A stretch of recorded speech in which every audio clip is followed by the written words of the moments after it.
Oregon, Washington, and California are struggling to contain dozens of wildfires. At least 24 people have been killed. Several others are still missing.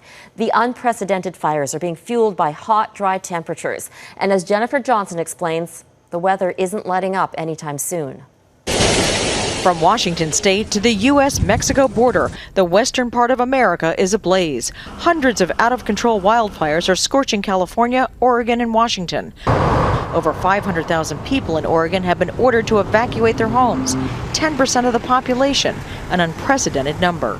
We have never seen this amount of uncontained fire across our state.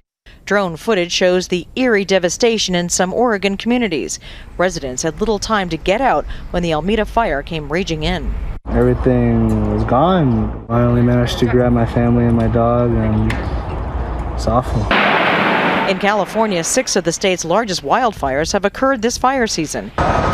Daring helicopter rescues have saved many, but other residents have had to take desperate actions.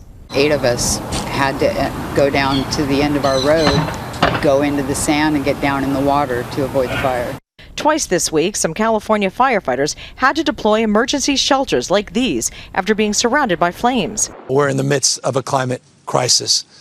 We are experiencing weather conditions the likes of which we've never experienced in our lifetime. Climate change activists say global warming, hotter than ever temperatures, high winds, and little rain are fueling these fires, and many warn it'll only get worse.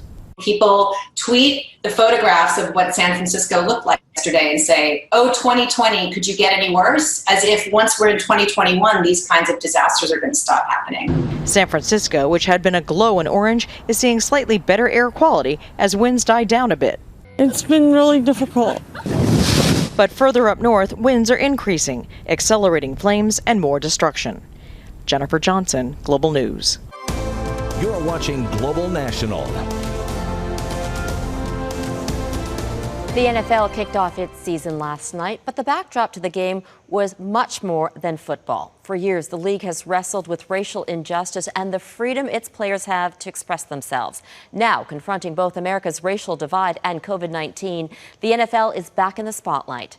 Eric Sorensen reports. They stood together, opponents demonstrating common cause against racial injustice, led by the new face of the NFL, Super Bowl MVP Patrick Mahomes. We wanted to show that we're unified as a league, and we're not going to let playing football distract us from what we're doing and making change in this world. But the return of North America's richest sports enterprise showed the NFL still appears to be the most conflicted league in pro sports. When the national anthem played, the Kansas City Chiefs stood, but one player took a knee. The Houston Texans only came out after the anthem. And when both teams gathered for that moment of silence in midfield, there were some boos from the crowd. The players say their message of equality was for a bigger audience. We wanted to use this big platform where we know millions of people are going to be watching. As for the crowd, Kansas City is among the few teams allowing fans to attend, about a quarter of capacity.